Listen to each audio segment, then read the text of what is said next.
सत श्री अकाल दोस्तों, मैं दर्शन सिंह दर्शक एक बार फिर तुहाडे रूबरू हो रहा। मणिपुर दे विच हिंसा हो रही है, लगातार चल रही है ते उत्थे दी सूबा सरकार, केंद्र सरकार हथ ते हथ धरी बैठी है। एक वीडियो सामने आई जिहदे विच दो महिलावां दी नगन परेड करवाई गई ते यह घटना 4 मई की है। 4 मई तो लैके हुण तक सरकार ने या पुलिस ने कुछ नहीं किया है। ये तो एक वीडियो सी जिस दे विच ये सब कुछ नज़र आ गया। पता नहीं उत्थे दे पिंडां दे विच उस सूबे दे विच की कुछ होया। ये सरकारां चुप रहिंदियां ने। ये कोई मणिपुर की गल नहीं है।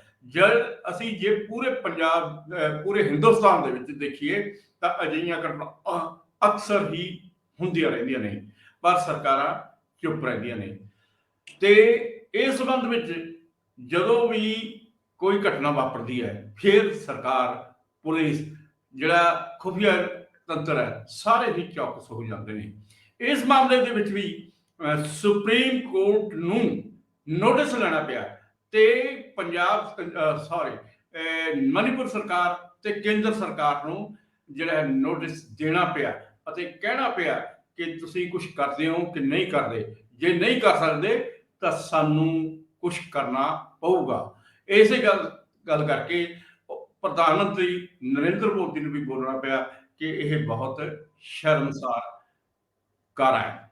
ਤੇ ਇਸ ਸਾਰੇ ਸੰਬੰਧ ਵਿੱਚ ਆਪਾਂ ਅੱਜ ਗੱਲਬਾਤ ਕਰ ਰਹੇ ਹਾਂ। ਗੱਲਬਾਤ ਕਰਨ ਵਾਸਤੇ ਸਾਡੇ ਵਿੱਚ ਉਪਜੀਤ ਸਿੰਘ ਬਰਾੜ ਮੌਜੂਦ ਨੇ। ਤੁਸੀਂ ਇਹਨਾਂ ਦੇ ਨਾਲ ਪਹਿਲਾਂ ਵੀ ਬਹੁਤ ਵਾਰੀ ਰੂਬਰੂ ਹੋ ਚੁੱਕੇ ਆ। ਸਟੀਕ ਟਿੱਪਣੀਕਾਰ ਨੇ, ਬੇਬਾਕੀ ਨਾਲ ਆਪਣੀ ਗੱਲ ਰੱਖਦੇ ਨੇ। ਸਭ ਤੋਂ ਪਹਿਲਾਂ ਬਰਾੜ ਸਾਹਿਬ ਤੁਹਾਡਾ ਸਵਾਗਤ ਹੈ। ਬਰਾੜ ਸਾਹਿਬ, ਘਟਨਾਕ੍ਰਮ ਵਾਪਰਿਆ ਇਸ ਸੰਬੰਧ ਵਿੱਚ ਹਾਂ ਦਾ ਨਾਰਾ ਤਾਂ ਵੱਜ ਰਿਹਾ ਹੈ, ਪਰ ਅਫਸੋਸ ਦੀ ਗੱਲ ਹੈ ਉਦੋਂ ਵੱਜ ਰਿਹਾ ਜਦੋਂ ਘਟਨਾਕ੍ਰਮ ਨੂੰ ਵਾਪਰਿਆ 3 ਮਹੀਨੇ ਵਾਪਰ ਚੁੱਕੇ ਨੇ।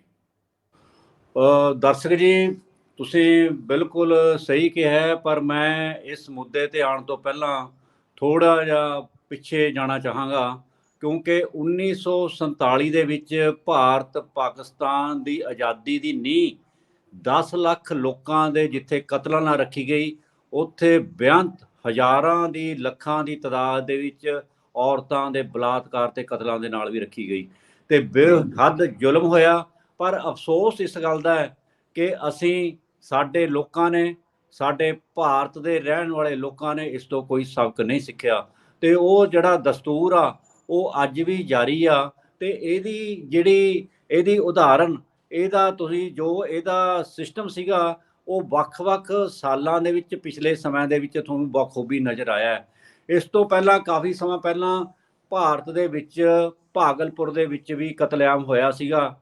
ਦੋ ਧਰਮਾਂ ਦਾ ਆਪਸ ਦੇ ਵਿੱਚ, ਦੋ ਫਿਰਕਿਆਂ ਦਾ, ਤੇ ਭਾਰੀ ਗਿਣਤੀ ਦੇ ਵਿੱਚ ਕਤਲੋਗਾਰਤ ਹੋਈ ਸੀਗੀ ਤੇ ਬਲਾਤਕਾਰ ਵੀ ਹੋਏ ਸੀਗੇ। ਤੇ ਉਸ ਤੋਂ ਬਾਅਦ ਮੁਜ਼ੱਫਰਨਗਰ ਦੇ ਵਿੱਚ ਵੀ ਹੋਏ, ਫਿਰ ਉਸ ਤੋਂ ਬਾਅਦ ਅਸਾਮ ਵਿੱਚ ਵੀ ਹੋਏ। ਉਸ ਤੋਂ ਬਾਅਦ ਜਿਹੜਾ ਸਭ ਤੋਂ ਮਾੜਾ ਘਾਣ ਜੋ ਉਹਨੂੰ ਮਨੁੱਖਤਾ ਨੂੰ ਸ਼ਰਮਸਾਰ ਕੀਤਾ, ਉਹ ਵੀ ਉਸ ਕੌਮ ਦੇ ਨਾਲ ਹੋਇਆ ਜਿਸ ਕੌਮ ਨੇ ਆਜ਼ਾਦੀ ਦੇ ਲਈ 90% ਤੋਂ ਵੱਧ ਕੁਰਬਾਨੀਆਂ ਕੀਤੀਆਂ ਤੇ 121 ਦੇ ਵਿੱਚੋਂ 93 ਫਾਂਸੀਆਂ ਜਿਸ ਕੌਮ ਨੇ ਲਈਆਂ। ਮੇਰਾ ਭਾਵ ਸਿੱਖ ਕੌਮ ਤੋਂ ਆ। 1984 ਦੇ ਵਿੱਚ ਜਦੋਂ ਭਾਰਤ ਦੀ ਪ੍ਰਧਾਨ ਮੰਤਰੀ ਇੰਦਰਾ ਗਾਂਧੀ ਦਾ ਉਹਦੇ ਜਿਹੜੇ ਗਨਮੈਨ ਸੀਗੇ ਉਹਨਾਂ ਵੱਲੋਂ ਕਤਲ ਕਰ ਦਿੱਤਾ ਗਿਆ, ਤਾਂ ਉਸ ਸਮੇਂ ਜਿਸ ਹਿਸਾਬ ਦੇ ਨਾਲ ਗੁੱਸਾ ਬਹੁਤ ਗਿਣਤੀ ਨੇ ਸਰਕਾਰੀ ਤੰਤਰ ਦੀ ਸਹਾਇਤਾ ਦੇ ਨਾਲ ਸਿੱਖ ਕੌਮ ਤੇ ਕੱਢਿਆ, ਉਹ ਅੱਜ ਵੀ ਲੂ ਕੰਡੇ ਖੜੇ ਕਰ ਦੇਣ ਵਾਲੀ ਆ। ਉਸ ਸਮੇਂ ਜਿਸ ਤਰ੍ਹਾਂ ਧੀਆਂ ਭੈਣਾਂ ਦਾ, ਔਰਤਾਂ ਦਾ ਬਲਾਤਕਾਰ ਹੋਇਆ ਤੇ ਛੋਟੇ ਬੱਚਿਆਂ ਦਾ ਕਤਲੇਆਮ ਹੋਇਆ, ਉਹਦੇ ਜ਼ਖਮਾਂ ਅੱਜ ਵੀ ਕੌਮ ਦੇ ਜਿਹੜੇ ਹਿਰਦਿਆਂ ਦੇ ਵਿੱਚ ਰਿਸਦੇ ਆ ਤੇ ਉਹਨਾਂ ਜ਼ਖਮਾਂ ਤੇ ਕਿਸੇ ਨੇ ਵੀ ਮੱਲਮ ਨਹੀਂ ਲਾਈ। ਅਫਸੋਸ ਇਸ ਗੱਲ ਦਾ ਜਿਹੜੀ ਅੱਜ ਸੁਪਰੀਮ ਕੋਰਟ, ਜਿਹੜੀਆਂ ਅੱਜ ਅਦਾਲਤਾਂ, ਜਿਹੜੀਆਂ ਅੱਜ ਗੱਲਾਂ ਕਰ ਰਹੀਆਂ ਨੇ ਤੇ ਕੇਂਦਰ ਸਰਕਾਰ ਨੂੰ ਤੇ ਮਣੀਪੁਰ ਦੀ ਸਰਕਾਰ ਨੂੰ ਨੋਟਿਸ ਜਾਰੀ ਕਰ ਰਹੀਆਂ ਨੇ, ਕਹਿ ਰਹੀਆਂ ਵੀ ਜੇਕਰ ਤੁਸੀਂ ਕਾਰਵਾਈ ਨਾ ਕੀਤੀ ਤਾਂ ਸਾਨੂੰ ਆਪਣਾ ਕਾਰਵਾਈ ਕਰਨੀ ਪਊਗੀ। ਪਰ ਉਸ ਸਮੇਂ ਦਿੱਲੀ ਦੇ ਵਿੱਚ ਜਿੱਥੇ ਹਾਈ ਕੋਰਟ ਬੈਠੀ ਆ, ਜਿੱਥੇ ਸੁਪਰੀਮ ਕੋਰਟ ਬੈਠੀ ਆ, ਜਿੱਥੇ ਭਾਰਤ ਦੀ ਪਾਰਲੀਮੈਂਟ ਆ, ਲੋਕ ਸਭਾ ਹੈ, ਰਾਜ ਸਭਾ ਹੈ, ਹਰ ਮੁੱਖ ਅਦਾਰਾ ਦਿੱਲੀ ਦੇ ਵਿੱਚ ਆ, ਉੱਥੇ ਅੱਖਾਂ ਬੰਦ ਕਰਕੇ ਬੈਠ ਗਈਆਂ। ਜਿਸ ਉਸ ਕੌਮ ਦੇ ਨਾਲ ਉਹ ਕੁਛ ਕੀਤਾ ਜਿਹਦੀ ਮਿਸਾਲ ਨਾ ਮੁਗਲਾਂ ਦੇ ਇਤਿਹਾਸ ਦੇ ਵਿੱਚ ਮਿਲਦੀ ਆ, ਨਾ ਕਿਸੇ ਹੋਰ ਇਤਿਹਾਸ ਦੇ ਮਿਲਦੀ ਆ। ਔਰ ਉਹ ਵੀ ਉਸ ਕੌਮ ਦੇ ਨਾਲ ਜਿਹਨੇ 18ਵੀਂ ਸਦੀ ਦੇ ਵਿੱਚ ਬਹੁਤ ਗਿਣਤੀਆਂ ਦੀਆਂ ਧੀਆਂ ਭੈਣਾਂ ਨੂੰ ਨਾਦਰ ਸ਼ਾਹ ਤੇ ਅਹਿਮਦ ਸ਼ਾਹ ਅਬਦਾਲੀ ਦੇ ਪੰਜੇ ਤੋਂ ਨਾ ਕੇਵਲ ਇੱਥੋਂ ਛਡਾਇਆ, ਬਲਕਿ ਗਜਨੀ ਦੇ ਬਾਜ਼ਾਰਾਂ ਚੋਂ ਵੀ ਵਾਪਸ ਲੈ ਕੇ ਆਏ। ਤੇ ਉਹਦੇ ਨਾਲ ਅਜਿਹਾ ਹੋਇਆ ਤੇ ਅੱਜ ਤੱਕ ਉਹਨਾਂ ਨੂੰ ਇਨਸਾਫ ਨਹੀਂ ਮਿਲਿਆ। ਤੇ ਉਸ ਤੋਂ ਬਾਅਦ ਇਹ ਸਮਾਂ ਉਸ ਸਮੇਂ ਦਾ ਕਾਂਗਰਸ ਦੀ ਸਰਕਾਰ ਦਾ ਸੀਗਾ। ਅੱਜ ਕਾਂਗਰਸੀ ਬਹੁਤ ਟੱਪ ਰਹੇ ਆ, ਬਹੁਤ ਪਿੱਟ ਰਹੇ ਆ ਵੀ ਮਨੀਪੁਰ ਦੇ ਵਿੱਚ ਇਹ ਹੋ ਗਿਆ, ਫਲਾਣਾ ਹੋ ਗਿਆ। ਗੁਜਰਾਤ ਦੀ ਐਗਜ਼ਾਮਪਲ ਦਿੰਦੇ ਆ। ਗੁਜਰਾਤ 2002 ਦੇ ਵਿੱਚ ਜੋ ਮੁਸਲਿਮ ਬਹੁ ਗਿਣਤੀ ਦੇ ਨਾਲ ਫਿਰ ਇੱਕ ਭਾਰਤ ਦੀ ਵੱਡੀ ਬਹੁ ਗਿਣਤੀ ਨੇ ਕੀਤਾ, ਉੱਥੋਂ ਦੀਆਂ ਧੀਆਂ ਭੈਣਾਂ, ਮੁਸਲਿਮ ਧੀਆਂ ਭੈਣਾਂ ਦੇ ਬਲਾਤਕਾਰ ਹੋਏ, ਉਹਨਾਂ ਦੇ ਗਰਭ ਦੇ ਵਿੱਚ ਪਲ ਰਹੇ ਬੱਚਿਆਂ ਦਾ ਕਤਲੇਆਮ ਹੋਇਆ ਤੇ ਉਹਨਾਂ ਨੂੰ ਕੋਈ ਇਨਸਾਫ ਨਹੀਂ ਮਿਲਿਆ ਤੁਹਾਡੇ ਸਾਹਮਣੇ। ਬਲਕਿ ਕਤਲ ਕਰਨ ਵਾਲਿਆਂ ਨੂੰ ਬਿਕਲਿਸ ਬਾਨੋ ਦਾ ਕੇਸ ਤੁਹਾਡੇ ਸਾਹਮਣੇ ਆ। ਜਿਸ ਤਰ੍ਹਾਂ 15 ਅਗਸਤ ਵਾਲੇ ਦਿਨ ਇਸ ਭਾਰਤ ਦੀ ਹਕੂਮਤ ਨੇ, ਇਸ ਸਰਕਾਰ ਨੇ ਉਹਨਾਂ ਨੂੰ ਬਰੀ ਕੀਤਾ ਤੇ ਉਹਨਾਂ ਨੂੰ ਉਹਨਾਂ ਦੀ ਕੈਦ ਤੋਂ ਮੁਕਤ ਕੀਤਾ ਔਰ ਉਹਨਾਂ ਨੇ ਜਸ਼ਨ ਮਨਾਏ। ਜਿਸ ਤਰ੍ਹਾਂ ਗੁਜਰਾਤ ਦੇ ਵਿੱਚ ਉਹਨਾਂ ਦਾ ਸਵਾਗਤ ਹੋਇਆ, ਉਹ ਬੜੀ ਸ਼ਰਮ ਦੀ ਗੱਲ ਆ। ਉਹ ਜਿਹੜੀ ਕੌਮ ਜਿਹੜੀ ਕਿ ਕੰਜਕਾਂ ਦੀ ਪੂਜਾ ਕਰਦੀ ਆ, ਜਿਹੜੀ ਦੇਵੀ ਦੇਵਤਿਆਂ ਦੀ ਪੂਜਾ ਕਰਦੀ ਆ, ਜਿਹੜੀ ਕਹਿੰਦੀ ਆ ਵੀ ਇੱਥੇ ਧੀਆਂ ਭੈਣਾਂ ਦੀ ਇੱਜ਼ਤ ਦਾ ਰਾਖੀ ਵਾਲਾ, ਜਿੱਥੇ ਸੀਤਾ ਦੇ ਹਰਣ ਤੇ ਰਾਵਣ ਦਾ ਪੁਤਲਾ ਹਰ ਸਾਲ ਫੂਕਿਆ ਜਾਂਦਾ ਹੈ, ਜਿੱਥੇ ਰਮਾਇਣ ਜਿਹੜਾ ਇਹ ਮਹਾਭਾਰਤ ਦੇ ਵਿੱਚ ਦ੍ਰੋਪਦੀ ਦਾ ਚੀਰ ਹਰਣ ਤੇ ਬਹੁਤ ਜ਼ਿਆਦਾ ਗੁੱਸਾ ਮਨਾਇਆ ਜਾਂਦਾ ਹੈ। ਤੇ ਉਸ ਭਾਰਤ ਦੇ ਵਿੱਚ ਅਜਿਹਾ ਕੁਝ ਵਾਪਰਿਆ, ਅੱਜ ਤੱਕ ਇਸ ਦਾ ਇਨਸਾਫ ਨਹੀਂ ਮਿਲਿਆ। ਉੜੀਸਾ ਦੇ ਵਿੱਚ ਈਸਾਈਆਂ ਦਾ ਕਤਲੇਆਮ ਹੋਇਆ, ਉੱਥੇ ਜਿਹੜੀਆਂ ਨਾਨ ਸੀਗੀਆਂ ਉਹਨਾਂ ਦੇ ਚੀਰ ਹਰਣ ਹੋਏ। ਇਹ ਸਾਰਾ ਕੁਝ ਸਰਕਾਰਾਂ ਦੀ ਸਹਿਮਤੀ ਨਾਲ ਹੋਇਆ। ਹਰ ਸਮੇਂ ਹਰ ਬਲਾਤਕਾਰ ਜਿਹੜਾ ਬਹੁ ਗਿਣਤੀ ਵੱਲੋਂ ਕੀਤਾ ਗਿਆ, ਉੱਥੇ ਜਿਹੜਾ ਸਰਕਾਰੀ ਤੰਤਰ ਸੀਗਾ ਨਾਲ ਰਿਹਾ, ਨਾਲ ਚੱਲਦਾ ਰਿਹਾ, ਅਦਾਲਤਾਂ ਵੀ ਨਾਲ ਚੱਲਦੀਆਂ ਰਹੀਆਂ, ਕੋਈ ਇਨਸਾਫ ਨਹੀਂ ਮਿਲਿਆ। ਤੇ ਅੱਜ ਜਿਹੜਾ ਮਨੀਪੁਰ ਦੇ ਵਿੱਚ ਹੋਇਆ, ਜਿਹਨੇ ਦੁਨੀਆ ਨੂੰ ਸ਼ਰਮਸਾਰ ਕਰ ਦਿੱਤਾ। ਦਰਸ਼ਕ ਜੀ, ਇਸ ਮਨੀਪੁਰ ਦੀ ਕਹਾਣੀ ਇਹ ਵੀ ਉਸ ਸਮੇਂ ਹੋਇਆ ਜਦੋਂ ਭਾਰਤ ਦਾ ਜਿਹੜਾ ਪ੍ਰਧਾਨ ਮੰਤਰੀ ਆ ਫਰਾਂਸ ਦੇ ਦੌਰੇ ਤੇ ਜਾਂਦਾ। ਉਸ ਤੋਂ ਪਹਿਲਾਂ ਕਾਰਵਾਈ ਚੱਲ ਹੋ ਗਈ ਸੀ। ਉਰੇ ਦੇ ਲੋਕ ਚੀਖ ਚਿਹਾੜਾ ਪਾ ਰਹੇ ਸੀ, ਰੌਲਾ ਰੱਪਾ ਪਾ ਰਹੇ ਸੀਗੇ ਵੀ ਮਨੀਪੁਰ ਦੇ ਵਿੱਚ ਅੱਗ ਲੱਗੀ ਹੋਈ ਆ, ਲੋਕਾਂ ਦੇ ਜਾਣ ਤੇ ਪਾਬੰਦੀ ਲਾ ਦਿੱਤੀ ਗਈ ਸੀਗੀ। ਰਾਹੁਲ ਗਾਂਧੀ ਵੀ ਬੜਾ ਮੁਸ਼ਕਲ ਦੇ ਨਾਲ ਪਹੁੰਚਿਆ ਤੇ ਉੱਥੋਂ ਦਾ ਜਿਹੜੀ ਸਰਕਾਰ ਸੀਗੀ ਉਹਨਾਂ ਨੂੰ ਬਾਰ-ਬਾਰ ਰਾਸ਼ਟਰਪਤੀ ਰਾਜ ਲਾਉਣ ਦੀ ਗੱਲ ਹੋ ਰਹੀ ਸੀ, ਪਰ ਕਿਉਂਕਿ ਉੱਥੋਂ ਦੀ ਸਰਕਾਰ ਬਹੁਤ ਜਿਹੜੀ ਬੀਜੇਪੀ ਜਿਹੜੀ ਹਕੂਮਤ ਕਰ ਰਹੀ ਆ ਉਹਦੇ ਨਾਲ ਸੰਬੰਧ ਰੱਖਦੀ ਆ, ਇਸ ਕਰਕੇ ਉਹਦੇ ਨਾਲ ਕੋਈ ਵੀ ਜਿਹੜਾ ਅਜਿਹਾ ਕੰਮ ਨਹੀਂ ਹੋਇਆ ਜਿਹੜਾ ਕਿਸੇ ਦੂਜੀ ਸਰਕਾਰ ਦੇ ਨਾਲ ਹੋ ਸਕਦਾ ਸੀਗਾ। ਤੇ ਜਦੋਂ ਭਾਰਤ ਦੇ ਪ੍ਰਧਾਨ ਮੰਤਰੀ ਫਰਾਂਸ ਦੇ ਦੌਰ ਤੇ ਜਾਂਦੇ ਆ ਤਾਂ ਯੂਰਪੀਅਨ ਜਿਹੜੀ ਯੂਨੀਅਨ ਆ, ਜਿਹਦੇ ਕਿ 26-27 ਸਟੇਟਾਂ ਪ੍ਰਧਾਨ ਕੰਟਰੀ ਦੇ ਜਿਹੜੇ ਮੁਖੀ ਸ਼ਾਮਲ ਆ, ਉੱਥੇ ਵੀ ਇਸ ਮਨੀਪੁਰ ਨੂੰ ਲੈ ਕੇ ਉੱਥੇ ਇੱਕ ਮਤਾ ਪਾਇਆ ਤੇ ਭਾਰਤ ਦੀ ਅੰਤਰਰਾਸ਼ਟਰੀ ਪੱਧਰ ਤੇ ਤੋਹੀਨ ਹੋਈ। ਪਰ ਇਸ ਤੋਂ ਬਾਅਦ ਵੀ ਸਬਕ ਨਹੀਂ ਸਿੱਖਿਆ। ਜਦੋਂ ਆ 4-5 ਦਿਨ 6 ਦਿਨ 3-4 ਦਿਨ ਹੋਏ, ਜਿਹੜੀ ਇੱਕ ਵੀਡੀਓ ਆਈ ਜਿਹਦੇ 'ਚ 2 ਜਿਹੜੀਆਂ ਲੜਕੀਆਂ ਔਰਤਾਂ ਉਹਨਾਂ ਨੂੰ ਹਲਫ ਨੰਗਿਆਂ ਕਰਕੇ ਉਹਨਾਂ ਨੂੰ ਭੀੜ ਲੈ ਕੇ ਜਾਂਦੀ ਆ, ਪੁਲਿਸ ਨਾਲ ਹੁੰਦੀ ਆ ਤੇ ਉਹਨਾਂ ਦਾ ਸ਼ਰੇਆਮ ਬਲਾਤਕਾਰ ਹੁੰਦਾ। ਤੇ ਉਸ ਤੋਂ ਬਾਅਦ ਉਹਨਾਂ ਨਾਲ ਕੀ ਬੀਤੀ ਆ ਉਹ ਉਹਨਾਂ ਨੂੰ ਪਤਾ ਹੈ ਜਾਂ ਪ੍ਰਮਾਤਮਾ ਨੂੰ ਪਤਾ ਹੈ। ਪਰ ਇੱਕ ਗੱਲ ਮੈਂ ਜਿਹੜੀ ਤੁਹਾਨੂੰ ਦੱਸਣਾ ਚਾਹੁੰਦਾ, ਤੁਸੀਂ ਹੈਰਾਨ ਹੋਵੋਗੇ, ਉਹਨਾਂ 'ਚ ਇੱਕ ਔਰਤ ਇੱਕ ਰਿਟਾਇਰਡ ਸੂਬੇਦਾਰ ਦੀ ਆ। ਰਿਟਾਇਰਡ ਸੂਬੇਦਾਰ ਜਿਹਨੂੰ ਕਹੀ ਜਾਂਦੇ ਆ ਵੀ ਫੌਜ ਸਾਡੀ ਦੇਸ਼ ਦੀ ਰਕਸ਼ਕ ਆ, ਫੌਜ ਸਾਡੀ ਰੱਖਿਆ ਕਰ ਰਹੀ ਆ, ਸਾਡੇ ਬਾਰਡਰਾਂ ਤੇ ਸਾਡੇ ਲਈ ਲੜ ਰਹੀ ਆ ਤੇ ਉਹਨਾਂ ਨੂੰ ਅਸੀਂ ਸਲੂਟ, ਉਹਨਾਂ ਫੁੱਲਾਂ ਦੇ ਹਾਰ ਪਾਉਂਦੇ ਆ ਜਦੋਂ ਵਿਚਾਰੇ ਉਹਨਾਂ ਦੇ ਕੌਫੀ ਨਾਨੇ ਆ, ਪਰ ਉਹਨਾਂ ਨੂੰ ਬੜੇ ਇਨਾਮ ਦਿੰਦੇ ਆ, ਬੜੇ ਫਾਇਰ ਕਰਦੇ ਆ। ਪਰ ਉਸ ਸਮੇਂ ਕੀ ਹੋ ਗਿਆ, ਜਦੋਂ ਇੱਕ ਰਿਟਾਇਰਡ ਸੂਬੇਦਾਰ ਦੀ ਜਿਹੜੀ ਵਾਈਫ ਆ ਉਹਦਾ ਚੀਰ ਹਰਣ ਹੋ ਗਿਆ। ਤੇ ਸ਼ਰਮ ਆਣੀ ਚਾਹੀਦੀ ਆ ਇੱਥੇ ਭਾਰਤ ਦੇ ਵਸਿੰਦਿਆਂ ਨੂੰ, ਬਹੁ ਗਿਣਤੀ ਨੂੰ। ਇਹ ਸਾਰਾ ਕੁਝ ਇੱਕ ਵੋਟ ਸਿਸਟਮ ਨੂੰ ਲੈ ਕੇ ਹੋਇਆ, ਇੱਕ ਨੀਤੀ ਦੇ ਤਹਿਤ ਹੋ ਰਿਹਾ ਹੈ, ਘੱਟ ਗਿਣਤੀਆਂ ਨੂੰ ਨਿਸ਼ਾਨੇ ਬਣਾਇਆ ਜਾ ਰਿਹਾ ਹੈ। ਤੇ ਜਿਸ ਇਹ ਜਿਹੜਾ ਸਿਸਟਮ ਆ ਉੱਥੇ ਈਸਾਈ ਭਾਈਚਾਰੇ ਨਾਲ ਹੋਇਆ, ਆਦਿਵਾਸੀਆਂ ਨਾਲ ਹੋਇਆ ਤੇ ਬਹੁ ਗਿਣਤੀ ਵੱਲੋਂ ਕੀਤਾ ਗਿਆ ਔਰ ਸਰਕਾਰੀ ਪੱਧਰ ਦੀ ਸਪੋਰਟ ਨਾਲ ਕੀਤਾ ਗਿਆ। ਮੈਂ ਗੱਲ ਕਹਿਣੀ ਚਾਹੁੰਦਾ ਬਰਾੜ ਸਾਹਿਬ, ਇਹ ਮਤਲਬ ਤੁਹਾਡਾ ਕਹਿਣ ਤੋਂ ਭਾਵ ਇਹ ਹੈ ਕਿ ਜਿਹੜੀਆਂ ਘੱਟ ਗਿਣਤੀਆਂ ਨੇ, ਜਦੋਂ ਇਹੋ ਜਿਹੇ ਦੰਗੇ ਹੁੰਦੇ ਨੇ, ਫਸਾਦ ਹੁੰਦੇ ਨੇ, ਕਤਲੇਆਮ ਹੁੰਦਾ ਹੈ, ਉਹਦੇ ਵਿੱਚ ਘੱਟ ਗਿਣਤੀਆਂ ਦੇ ਮਹਿਲਾਵਾਂ ਨੂੰ ਸ਼ਿਕਾਰ ਹੋਣਾ ਪੈਂਦਾ ਹੈ। ਉਸ ਦੀਆਂ ਬਹੁਤ ਵੱਡੀਆਂ ਮਿਸਾਲਾਂ ਨੇ, ਜਿਵੇਂ ਬਰਾੜ ਸਾਹਿਬ ਨੇ ਕਿਹਾ 1984 'ਚ ਸਿੱਖਾਂ ਦੇ ਨਾਲ ਇਹੀ ਕੁਛ ਹੋਇਆ। ਜਦੋਂ ਗੁਜਰਾਤ ਦੇ ਵਿੱਚ ਦੰਗੇ ਹੋਏ ਉਦੋਂ ਮੁਸਲਮਾਨਾਂ ਦੇ ਨਾਲ ਇਹੀ ਕੁਛ ਹੋਇਆ। ਤੇ ਇਸ ਤੋਂ ਇਲਾਵਾ ਹੁਣ ਜਿਹੜਾ ਮਣੀਪੁਰ ਦਾ ਦ੍ਰਿਸ਼ ਹੈ, ਜਿਹੜਾ ਘਟਨਾਕ੍ਰਮ ਵਾਪਰ ਰਿਹਾ ਉਹ ਲੋਕਾਂ ਦੇ ਸਾਹਮਣੇ ਆ। ਸਰਕਾਰ ਚੁੱਪ ਹੈ। ਜਿਹੜਾ ਆਪਾਂ ਜਿਵੇਂ ਇੱਕ ਕਹਿੰਦੇ ਹੁੰਦੇ ਆ, ਰੋਮ ਜਲ ਰਿਹਾ ਸੀਗਾ, ਨੀਰੋ ਬੰਸਰੀ ਵਜਾ ਰਿਹਾ ਸੀਗਾ। ਸਾਡੇ ਪ੍ਰਧਾਨ ਮੰਤਰੀ ਵਿਦੇਸ਼ਾਂ ਵਿੱਚ ਚਲੇ ਆ, ਠੀਕ ਆ, ਵਿਦੇਸ਼ਾਂ 'ਚ ਮਹੱਤਵਪੂਰਨ ਕੰਮ ਹੁੰਦੇ ਆ, ਪਰ ਜਦੋਂ ਵੇਲ ਹੁੰਦਾ ਤਾਂ ਸੂਬਿਆਂ ਦੀ ਵੀ ਪੁੱਛਗਿੱਛ ਕਰ ਲੈਣੀ ਚਾਹੀਦੀ ਆ, ਉਹਨਾਂ ਦੀ ਵੀ ਸਾਰ ਲੈ ਲੈਣੀ ਚਾਹੀਦੀ ਹੈ। ਬਰਾੜ ਸਾਹਿਬ, ਜੇ ਕੁਝ ਇਹ ਘਟਨਾਕ੍ਰਮ ਵਾਪਰਿਆ ਉਸ ਦੇ ਲਈ ਸਾਰਾ ਦੇਸ਼ ਸ਼ਰਮਸਾਰ ਹੈ। ਪ੍ਰਧਾਨ ਮੰਤਰੀ ਵੀ ਕਹਿੰਦੇ ਆ ਵੀ ਅਸੀਂ ਸ਼ਰਮਸਾਰ ਆ, ਪਰ ਅਫਸੋਸ ਦੀ ਗੱਲ ਹੈ ਕਿ ਸਰਕਾਰਾਂ ਅਵੇਸਲੀਆਂ ਕੀ ਹੁੰਦੀਆਂ, ਇਹਨਾਂ ਦਾ ਨਿਕੰਮਾਪਣ ਕਿਉਂ ਜਾਰੀ ਰਹਿੰਦਾ ਹੈ, ਤੇ ਜਦੋਂ ਇਹੋ ਜਿਹੀ ਘਟਨਾ ਵਾਪਰਦੀ ਹੈ ਫਿਰ ਇਹ ਚੌਕਸ ਹੁੰਦੀਆਂ ਨੇ। ਦਰਸ਼ਕ ਜੀ, ਮੈਂ ਬਿਲਕੁਲ ਸ਼ਰੇਆਮ ਇਹ ਗੱਲ ਕਹਿਣਾ ਹੈ ਵੀ ਜਿਹੜੇ ਵੀ ਸਰਕਾਰਾਂ ਬਿਆਨ ਦੇ ਰਹੀਆਂ ਵੀ ਅਸੀਂ ਸ਼ਰਮਸਾਰ ਹਾਂ, ਸਾਨੂੰ ਅਫਸੋਸ ਆ, ਇਹ ਇੱਕ ਮਗਰਮੱਛ ਦੇ ਹੰਝੂ ਆ, ਕੁਝ ਨਹੀਂ। ਕਿਉਂਕਿ ਜੇਕਰ ਤੁਸੀਂ ਪਤਾ ਲੱਗ ਜੂਗਾ ਤੁਹਾਨੂੰ, ਗੁਜਰਾਤ ਦੇ ਵਿੱਚ ਇੱਕ ਬਜਰੰਗੀ ਬਾਬੂ ਨਾਂ ਦਾ ਜਿਹੜਾ ਕਿ ਕਾਤਲ ਸੀਗਾ, ਜਿਹਨੇ ਇਹ ਗੱਲ ਕਹੀ ਸੀਗੀ ਵੀ ਜਦੋਂ ਮੈਂ ਉਹ ਮੁਸਲਿਮ ਮਹਿਲਾ ਮੇਰੇ ਮੂਹਰੇ ਆਈ ਤਾਂ ਉਹਦੇ ਮੈਂ ਜਿਹੜੀ ਕਿਰਪਾਨ ਉਹਦੇ ਮਾਰੀ, ਉਹਦੇ ਵਰਸ਼ਾ ਮਾਰਿਆ, ਕਿਰਪਾਨ ਮਾਰੀ, ਉਹਦਾ ਬੱਚਾ ਤੜਫ ਤੜਫ ਕੇ ਬਾਹਰ ਗਿਆ ਤੇ ਮੈਨੂੰ ਬੜੀ ਖੁਸ਼ੀ ਹੋਈ ਕਹਿੰਦਾ। ਤੇ ਉਹਨੇ ਦੱਸਦਾ ਵੀ ਸਾਡੀ ਸਪੋਰਟ ਸਾਡੀ ਸਰਕਾਰ ਕਰ ਰਹੀ ਸੀਗੇ, ਉਸ ਸਮੇਂ ਦਾ ਜੋ ਸਿਸਟਮ ਸੀਗਾ ਉਹ ਸਾਰਾ ਸਾਡੇ ਨਾਲ ਸੀਗਾ। ਤੇ ਇਹ ਬਿਲਕੁਲ ਸੱਚ ਆ। ਜੇ ਉਹ ਸਿਸਟਮ ਨਾਲ ਨਾ ਹੁੰਦਾ ਤਾਂ ਅਜਿਹੇ ਕਾਤਲ ਜਿਹੜੇ ਕਿ ਮੀਡੀਆ ਦੇ ਸਾਹਮਣੇ ਐਡਮਿਟ ਕਰ ਗਏ, ਜਿਨ੍ਹਾਂ ਦੀ YouTube ਦੇ ਵਿੱਚ ਅੱਜ ਵੀ ਤੁਸੀਂ ਵੀਡੀਓ ਦੇਖਦੇ ਆ, ਉਹ ਦੰਦ ਨਾਂਦੇ ਹੋਏ ਬਾਹਰ ਨਾ ਫਿਰਦੇ ਹੁੰਦੇ, ਉਹਨਾਂ ਨੂੰ ਫਾਂਸੀਆਂ ਦਈਆਂ ਹੁੰਦੀਆਂ। ਕਿਉਂਕਿ ਇਹ ਸਰਕਾਰਾਂ ਦੀ ਸ਼ਹਿ ਤੇ ਹੁੰਦਾ ਹੈ। ਪੁਲਿਸ, ਆਰਮੀ, ਫੌਜ ਸਭ ਨਪੁੰਸਕ ਬਣ ਕੇ ਰਹਿ ਜਾਂਦੀਆਂ। ਸਾਰੀ ਪੁਲਿਸ, ਆਰਮੀ, ਫੌਜ ਉਹਨਾਂ ਨਾਲ ਲੱਗੀ ਹੁੰਦੀ ਹੈ ਬਲਾਤਕਾਰੀਆਂ ਦੇ। ਇੱਥੇ ਵੀ ਮਣੀਪੁਰ ਦੇ ਵਿੱਚ ਉਹਨਾਂ ਨੇ ਕਿਹਾ, ਉਹਨਾਂ ਲੇਡੀਜ਼ ਦਾ ਬਿਆਨ ਆ ਇੱਕ ਦਾ, ਵੀ ਜਦੋਂ ਉਹਨਾਂ ਨੂੰ ਲੈ ਕੇ ਗਏ ਆ ਤਾਂ ਪੁਲਿਸ ਨੇ ਸਾਨੂੰ ਘਰੋਂ ਚੱਕਿਆ, ਘਰ ਤੋਂ ਫੜ ਕੇ ਸਾਨੂੰ ਹਵਾਲੇ ਕੀਤਾ ਭੀੜ ਤੰਤਰ ਦੇ, ਤੇ ਭੀੜ ਨੇ ਸਾਡੇ ਨਾਲ ਇਹ ਕੁਝ ਕੀਤਾ। ਇਹਦਾ ਮਤਲਬ ਸਾਰਾ ਕੁਝ ਜੋ ਹੋ ਰਿਹਾ ਉਹ ਸਰਕਾਰ ਕਰਾ ਰਹੀ ਸੀਗੀ। ਸਰਕਾਰ ਡਰਾਮੇਬਾਜ਼ੀ ਕੁਝ ਹੋਰ ਕਰਦੀ ਆ, ਪ੍ਰੈਸ 'ਚ ਕੁਝ ਹੋਰ ਕਰਦੀ ਆ, ਪਰ ਬਹੁ ਗਿਣਤੀ ਵੱਲੋਂ ਘੱਟ ਗਿਣਤੀ ਨੂੰ ਸ਼ਰੇਆਮ ਦਬਾਇਆ ਜਾ ਰਿਹਾ ਹੈ, ਇਹਦੇ 'ਚ ਕੋਈ ਸ਼ੱਕ ਨਹੀਂ। ਇਸੇ ਤਰ੍ਹਾਂ ਜਿਹੜਾ ਦਿੱਲੀ ਦੇ ਵਿੱਚ ਹੋਇਆ, ਇਸੇ ਤਰ੍ਹਾਂ ਕਾਨਪੁਰ ਦੇ ਵਿੱਚ ਹੋਇਆ, ਇਸੇ ਤਰ੍ਹਾਂ ਬਕਾਰੋ ਦੇ ਵਿੱਚ ਹੋਇਆ।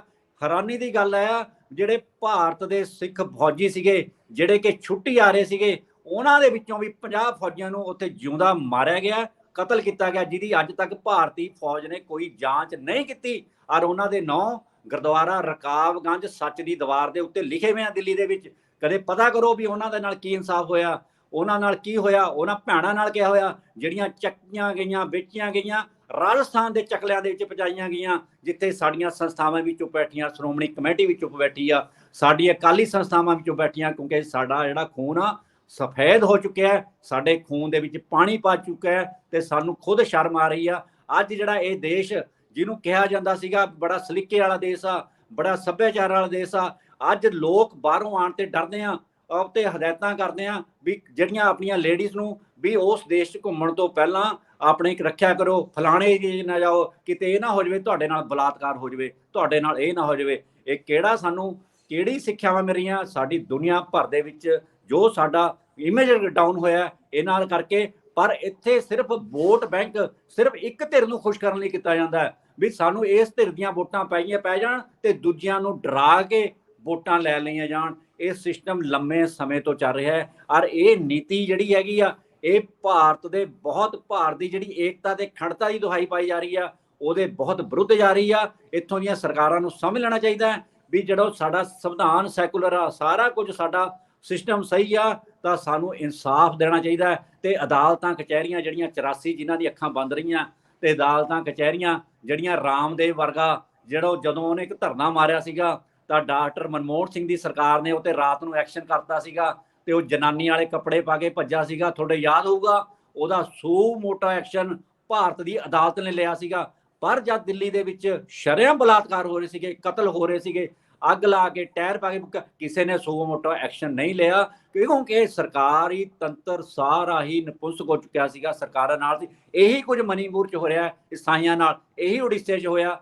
ਉਹ ਬੰਦੇ ਜਿਨ੍ਹਾਂ ਨੇ ਜਿਹੜਾ ਉੱਥੇ ਦਾ ਇੱਕ ਪਾਦਰੀ ਸੀਗਾ ਜਿਹਨੂੰ ਉਹਦੇ ਪਰਿਵਾਰ ਨੂੰ, ਬੱਚਿਆਂ ਨੂੰ ਜਿਉਂਦਾ ਫੂਕਤਾ ਸੀਗਾ, ਉਹ ਬਾਅਦ ਦੇ ਵਿੱਚ MP ਵੀ ਬਣ ਗਿਆ। ਇਹ ਤੁਹਾਨੂੰ ਸੁਣ ਕੇ ਹੈਰਾਨੀ ਹੋਊਗੀ, ਉਹ MP ਵੀ ਬਣਿਆ ਰਿਹਾ ਆਪਣੇ ਪਾਰਲੀਮੈਂਟ ਦੇ ਵਿੱਚ। ਤੇ ਜਿਹੜੇ ਬੰਬ ਬਲਾਸਟਾਂ ਦੇ ਦੋਸ਼ੀਆਂ ਉਹ ਵੀ MP ਆ।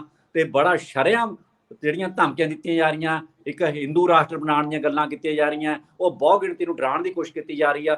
ਇਹ ਉਹਦਾ ਨਤੀਜਾ ਹੈ ਕਿ ਜਿਹੜੀ ਆ ਘੱਟ ਗਿਣਤੀਆਂ ਨੂੰ ਇਨਸਾਫ ਨਹੀਂ। ਤੁਹਾਡੇ ਸਾਹਮਣੇ ਯੂਪੀ ਦੇ ਵਿੱਚ ਉਨਾਵਾਂ ਦਾ ਕੰਮ ਹੋਇਆ, ਉੱਥੇ ਹਾਥਰਸ ਦੀ ਘਟਨਾਵਾਂ ਹੋਈਆਂ, ਤਾਂ ਉੱਥੇ ਵੀ ਕੋਈ ਇਨਸਾਫ ਨਹੀਂ ਮਿਲਿਆ। ਬਰਾੜ ਸਾਹਿਬ ਇੱਕ ਮਿੰਟ, ਦੇਖੋ ਇੱਕ ਪਿਛਲੇ ਤਕਰੀਬਨ 9 9.5 ਸਾਲ ਹੋ ਚੁੱਕੇ ਹੈ ਮੋਦੀ ਸਰਕਾਰ ਨੂੰ ਕਾਇਮ ਹੋਇਆ, ਕਿ ਤੁਸੀਂ ਇਹ ਨਹੀਂ ਦੇਖਿਆ ਕਿ ਜਿਹੜੇ ਅਪਰਾਧੀ ਪ੍ਰਵਿਰਤੀ ਦੇ ਲੋਕ ਨੇ, ਜਿਹੜੇ ਆਗੂ ਨੇ, ਭਾਰਤੀ ਜਨਤਾ ਪਾਰਟੀ ਵਿੱਚ ਸ਼ਾਮਲ ਨੇ, ਉੱਚ ਅਹੁਦਿਆਂ ਤੇ ਵਿਰਾਜਮਾਨ ਨੇ, ਤੇ ਉਹਨਾਂ ਦੇ ਖਿਲਾਫ ਜਦੋਂ ਬਹੁਤ ਸਾਰੇ ਲੋਕਾਂ ਦੀ ਆਵਾਜ਼ ਉੱਠਦੀ ਹੈ ਕਿ ਉਹਨਾਂ ਨੇ ਇਹ ਗਲਤ ਕੰਮ ਕੀਤਾ, ਪਰ ਜਿਹੜੀ ਭਾਜਪਾ ਸਰਕਾਰ ਚੁੱਪ ਕਰ ਜਾਂਦੀ ਹੈ, ਭਾਜਪਾ ਦੀ ਲੀਡਰਸ਼ਿਪ ਚੁੱਪ ਕਰ ਜਾਂਦੀ ਆ, ਓਬਵੀਅਸਲੀ ਹੋ ਜਾਂਦੀ ਹੈ। ਜਿਵੇਂ ਹੁਣ ਬ੍ਰਿਜ ਭੂਸ਼ਣ ਦੇ ਮਾਮਲੇ ਦੇ ਵਿੱਚ ਹੋਰ ਵੀ ਕਈ ਮਾਮਲੇ ਨੇ, ਤੇ ਇਸ ਗੱਲ ਦੀ ਜਦੋਂ ਅਜਿਹੀ ਸਰਕਾਰਾਂ ਚੁੱਪ ਰਹਿੰਦੀਆਂ ਨੇ, ਤਾਂ ਉਸ ਜਦੋਂ ਫਿਰ ਮਨੀਪੁਰ ਵਰਗੀ ਹਿੰਸਾ ਵਾਪਰਦੀ ਹੈ, ਤਾਂ ਜਿਹੜੇ ਅਪਰਾਧੀ ਲੋਕ ਨੇ ਉਹਨਾਂ ਨੂੰ ਇਹ ਲੱਗਣ ਲੱਗ ਜਾਂਦਾ ਵੀ ਸਾਡੇ ਖਿਲਾਫ ਕਿਹੜਾ ਕੋਈ ਕਾਰਵਾਈ ਹੋਣ ਲੱਗੀ ਹੈ, ਤੇ ਉਹ ਇਸੇ ਹੱਲਾਸ਼ੇਰੀ ਕਰਕੇ ਅਜਿਹੀਆਂ ਘਟਨਾਵਾਂ ਨੂੰ ਅੰਜਾਮ ਦਿੰਦੇ ਹੈ। ਇਹ ਬਿਲਕੁਲ ਸੱਚ ਆ, ਕਿਉਂਕਿ ਜਿੰਨੇ ਵੀ ਬਲਾਤਕਾਰੀਆਂ, ਜਿੰਨੇ ਵੀ ਕਾਤਲੀ ਟੋਲੇ ਆ, ਜਿਹੜੇ ਅਪਰਾਧੀ ਟੋਲੇ ਆ, ਚਾਹੇ ਉਹ ਯੂਪੀ ਦੀਆਂ ਘਟਨਾਵਾਂ ਹੋਣ, ਚਾਹੇ ਦਿੱਲੀ ਦੀਆਂ ਹੋਣ, ਚਾਹੇ ਭਾਰਤ ਦੇ ਕਿਸੇ ਦੂਜੇ ਹਿੱਸੇ ਦੀਆਂ ਹੋਣ, ਉੱਥੋਂ ਦੀਆਂ ਸਰਕਾਰਾਂ ਹਮੇਸ਼ਾ ਉਹਨਾਂ ਨੂੰ ਸਹਿ ਦਿੰਦੀਆਂ ਤੇ ਉਹਨਾਂ ਨੂੰ ਬਚਾਉਂਦੀਆਂ। ਤੁਹਾਡੇ ਸਾਹਮਣੇ ਪਹਿਲਵਾਨ ਜਿਹੜੇ ਅੰਤਰਰਾਸ਼ਟਰੀ ਖਿਆਤੀ ਪ੍ਰਾਪਤ ਆ, ਤੁਸੀਂ ਹੁਣੇ ਗੱਲ ਕਰਕੇ ਹਟੇ ਹੋ, ਉਹਨਾਂ ਨਾਲ ਕੀ ਸਲੂਕ ਹੋਇਆ, ਕੀ ਨਹੀਂ ਹੋਇਆ, ਤਾਂ ਉਹਨਾਂ ਦੇ ਜਿਹੜਾ ਸ਼ੋਸ਼ਣ ਹੋਇਆ ਉਹਨਾਂ ਦਾ, ਲੇਡੀਜ਼ ਦਾ, ਬਨੇਸ਼ ਫੋਗਾਟ ਵਰਗਿਆਂ ਦਾ, ਸਾਕਸ਼ੀ ਮਲਿਕ ਵਰਗਿਆਂ ਦਾ, ਤੇ ਉਹ ਜਿਹੜੀ ਮਹਿਲਾ ਜਿਹੜੀ ਛੋਟੀ ਉਮਰ ਦੀ ਪਹਿਲਵਾਨ ਸੀਗੀ, ਤਾਂ ਉਹਨੂੰ ਕਿਹੜਾ ਇਨਸਾਫ ਮਿਲਿਆ? ਡਰਾ ਧਮਕਾ ਕੇ ਸਾਰਿਆਂ ਨੂੰ ਚੁੱਪ ਕਰਾ ਦਿੱਤਾ ਗਿਆ। ਤੇ ਇਹ ਸਿਸਟਮ ਜਿਹੜਾ ਇਹ ਨੀਤੀ ਆ, ਸਿਰਫ ਵੋਟਾਂ ਲੈਣ ਦੇ ਲਈ, ਵੀ ਜਿਹੜੇ ਵੱਡੇ ਵੱਡੇ ਬਦਮਾਸ਼ ਆ, ਵੱਡੇ ਵੱਡੇ ਅਪਰਾਧੀ ਆ, ਉਹ ਸੱਤਾ ਦੇ ਵਿੱਚ ਆ ਜਾ ਕੇ ਵੱਡੇ ਵੱਡੇ ਕਾਤਲ ਆ ਚੁੱਕੇ ਆ, ਤੇ ਜਿਨ੍ਹਾਂ ਵੱਡੇ ਵੱਡੇ ਬਲਾਤਕਾਰੀ ਆ ਚੁੱਕੇ ਆ। ਤੁਸੀਂ ਜੇ ਇੱਕ ਰਿਪੋਰਟ ਪੜ੍ਹ ਲਓ ਕਦੇ ਚੋਣ ਕਮਿਸ਼ਨ ਦੀ, ਵੀ ਲੋਕ ਸਭਾ ਦੇ ਵਿੱਚ ਕਿੰਨੇ ਅਪਰਾਧੀ ਪ੍ਰਵਿਰਤੀ ਵਾਲੇ ਜਿਹੜੇ ਮੁਜਰਮ ਉਹ ਵੱਡੇ ਵੱਡੇ ਅਹੁਦਿਆਂ ਤੇ, ਤੁਸੀਂ ਹੈਰਾਨ ਹੋ ਜਾਓਗੇ ਵੀ ਉਹਨਾਂ ਦਾ ਸਾਡੇ ਦੇਸ਼ ਦਾ ਸਾਡਾ ਦੇਸ਼ ਦਾ ਐਥਿਕਸ ਆ, ਸਾਡੇ ਦੇਸ਼ ਦਾ ਜਿਹੜਾ ਇੱਕ ਬਹੁਤ ਵੱਡਾ ਸੰਕਲਪ ਸੀਗਾ ਵੀ ਇੱਥੇ ਬੜੀ ਔਰਤਾਂ ਦੀ ਇੱਜ਼ਤ ਕੀਤੀ ਜਾਂਦੀ ਆ, ਇੱਥੇ ਇਨਸਾਨੀਅਤ ਦੀ ਕਦਰ ਕੀਤੀ ਜਾਂਦੀ ਆ, ਉਹ ਕਿੱਥੇ ਉੱਡ ਗਈ। ਅੱਜ ਕੋਈ ਕਿਸੇ ਤਰ੍ਹਾਂ ਦਾ ਵੀ ਇਨਸਾਫ ਨਹੀਂ ਹੈ, ਤੇ ਇਨਸਾਫ ਲੋਕਾਂ ਨੂੰ ਦਿਖਣਾ ਚਾਹੀਦਾ, ਲੋਕਾਂ ਨੂੰ ਮਹਿਸੂਸ ਹੋਣਾ ਚਾਹੀਦਾ, ਬਿਆਨਾਂ ਨਾਲ ਇਨਸਾਫ ਨਹੀਂ ਹੋਣਾ। ਇਹ ਸਾਰਾ ਜਿਹੜਾ ਵੋਟ ਤੰਤਰ ਆ ਭਾਰਤ ਦਾ, ਇਸ ਸਮੇਂ ਕਤਲਾਂ ਦੇ ਵਿੱਚ, ਖੂਨ ਦੇ ਵਿੱਚ, ਗਰੀਬ ਲੋਕਾਂ ਦੇ ਵਿੱਚ, ਘੱਟ ਗਿਣਤੀਆਂ ਦੇ ਖੂਨ ਦੇ ਵਿੱਚ ਡੁੱਬਦਾ ਜਾ ਰਿਹਾ ਹੈ। ਬਹੁਤ ਗਿਣਤੀ ਨੂੰ ਖੁਸ਼ ਕਰਨ ਦੇ ਲਈ ਇਹ ਆਉਣ ਵਾਲੇ ਸਮੇਂ ਦੇ ਬਹੁਤ ਹੀ ਘਾਤਕ ਆ, ਬਹੁਤ ਹੀ ਖਤਰਨਾਕ ਸਾਬਤ ਹੋਊਗਾ। ਤੇ ਮੈਂ ਬਰਾੜ ਸਾਹਿਬ ਦੇਖੋ, ਗੱਲ ਇਹ ਹੈ ਕਿ ਸਿਆਸੀ ਪਾਰਟੀਆਂ ਨੂੰ ਇਹ ਜਿਹੜੀ ਚੇਤਾਵਨੀ ਵੀ ਆ ਆਮ ਲੋਕਾਂ ਵੱਲੋਂ, ਲੋਕਾਂ ਦੇ ਖੂਨ ਦੇ ਵਿੱਚ ਖੇਡਣਾ ਬੰਦ ਕਰੋ।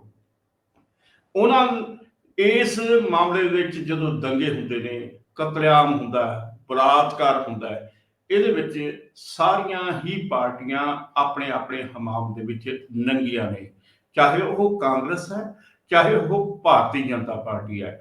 ਭਾਰਤੀ ਜਨਤਾ ਪਾਰਟੀ ਹੁਣ 2024 ਦੀਆਂ ਚੋਣਾਂ ਦੇ ਵਿੱਚ ਇੱਕ ਵਾਰ ਫੇਰ ਦਾਅਵਾ ਕਰ ਰਹੀ ਹੈ ਕਿ ਉਸ ਵੱਲੋਂ ਦੁਬਾਰਾ ਸੱਤਾ ਵਿੱਚ ਆਇਆ ਜਾਊਗਾ, ਤੇ ਦੂਜੇ ਪਾਸੇ 26 ਪਾਰਟੀਆਂ ਨੇ ਆਪਣਾ ਇੱਕ ਗੱਠਜੋੜ ਤਿਆਰ ਵੀ ਕਰ ਲਿੱਤਾ ਹੈ। ਪਰ ਅਫਸੋਸ ਦੀ ਗੱਲ ਇਹ ਹੈ ਕਿ ਸਾਰੀਆਂ ਹੀ ਪਾਰਟੀਆਂ ਦੇ ਉੱਤੇ ਕਲੰਕ ਲੱਗਿਆ ਹੋਇਆ, ਮੱਥੇ ਦੇ ਉੱਤੇ ਇਹ ਟਿੱਕਾ ਲੱਗਿਆ ਹੋਇਆ ਹੈ ਕਿ ਕਿਤੇ ਨਾ ਕਿਤੇ ਉਹ ਸਿਆਸੀ ਤੌਰ ਤੇ ਲਾਹਾ ਲੈਣ ਲਈ ਲੋਕਾਂ ਨੂੰ ਮਰਵਾਉਂਦੀਆਂ ਨੇ। ਇਹ ਪ੍ਰਵਿਰਤੀ ਛੱਡੋ।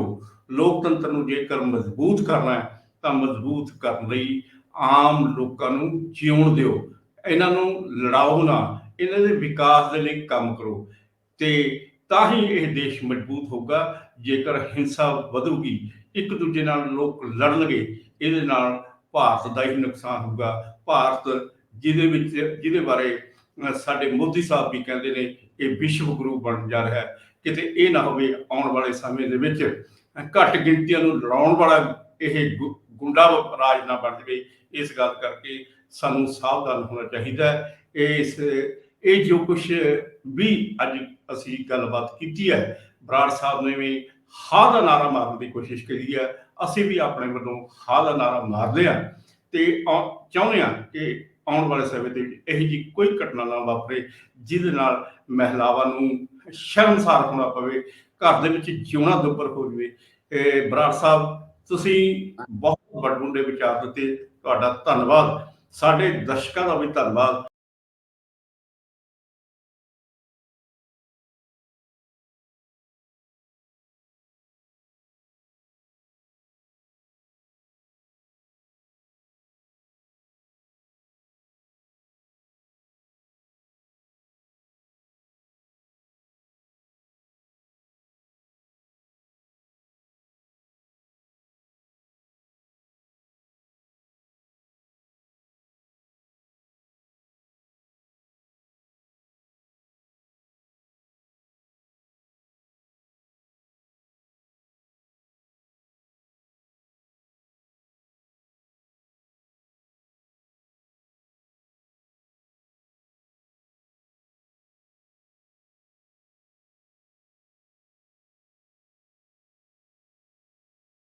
ਖੁੰਡ ਚਰਚਾ ਬਣਾਉਣਗੇ ਲੋਕ।